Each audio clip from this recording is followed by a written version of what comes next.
I think these three works, they all share something in common, which is that their structures, their intellectual construction, is just as important and just as integral to what they are as their emotional content.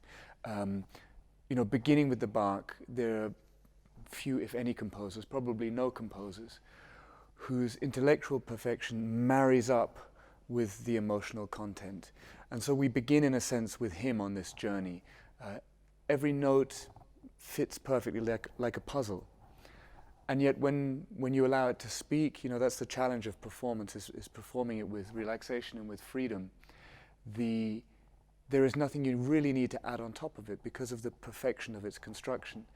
And when you move then through into the Brahms, we have a similar story. One of the most rewarding things about conducting Brahms is in the months before the first rehearsal, when you're studying and you're looking at how he has conceived of this piece. And it's a little bit like, everything on earth that is living is made of DNA.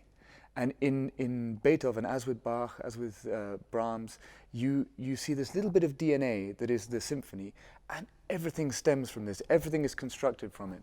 So on the one hand, the music is deeply emotional, deeply human, and speaks straight to the soul. But at the same time, it has an intellectual perfection. And this is one of the great beauties of music. It can have this. And Sibelius is similar too. His symphony is in its form and its conception unique, but brilliantly constructed intellectually, and yet with a very big heart. The Seventh Symphony ends in a fashion which is quite extraordinary. It's, I think, one of the most beautiful endings in the symphonic repertoire, and yet it sort of just disappears into the sky. There's no verticality to the ending, and the last maybe 30 bars of the piece are so affecting. It's such a direct feeling of a plea of and so truthful somehow, the ending. It's very moving to be involved in it, and it mirrors in a little bit, in a sort of way, what happens at the beginning of the symphony, with this long build from, it just says poco a poco meno piano, so just little by little less soft. And there's this wonderful long build of sonorities in the strings, and then the woodwind come in and the horns come in, and then you arrive at a point, and then the story starts. But this happens at the end as well. You just go into this internalized, deeply emotional world, and I don't know how you pick up after that. One of the things about being a conductor or a musician is that every week you kind of fall in love again with something new.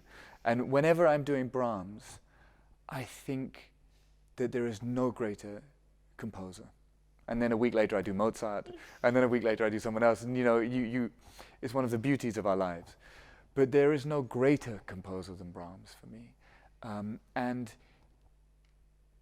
you take the last movement, it's a Passacaglia, and in every bar of this movement you have the Passacaglia. It's somewhere, it's hidden. You've got to go in the score like this and find it, the notes. And it's great fun to work on with an orchestra, because you can at any point stop and just remind people that maybe in the viola part that this voice is leading up, or then it's in the bass part, and so on and so forth. And just knowing it's there for them and just listening out for it already makes a difference and helps the audience feel this. But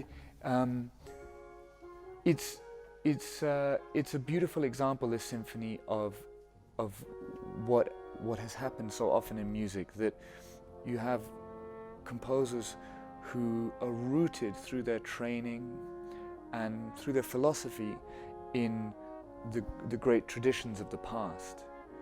But in the hands of geniuses, this tradition and this rooting is pulled forward, and it still contains all of this great tradition. But you have incredibly avant-garde ideas, and that's, I find, very important to remember when we do Brahms, which is performed so much.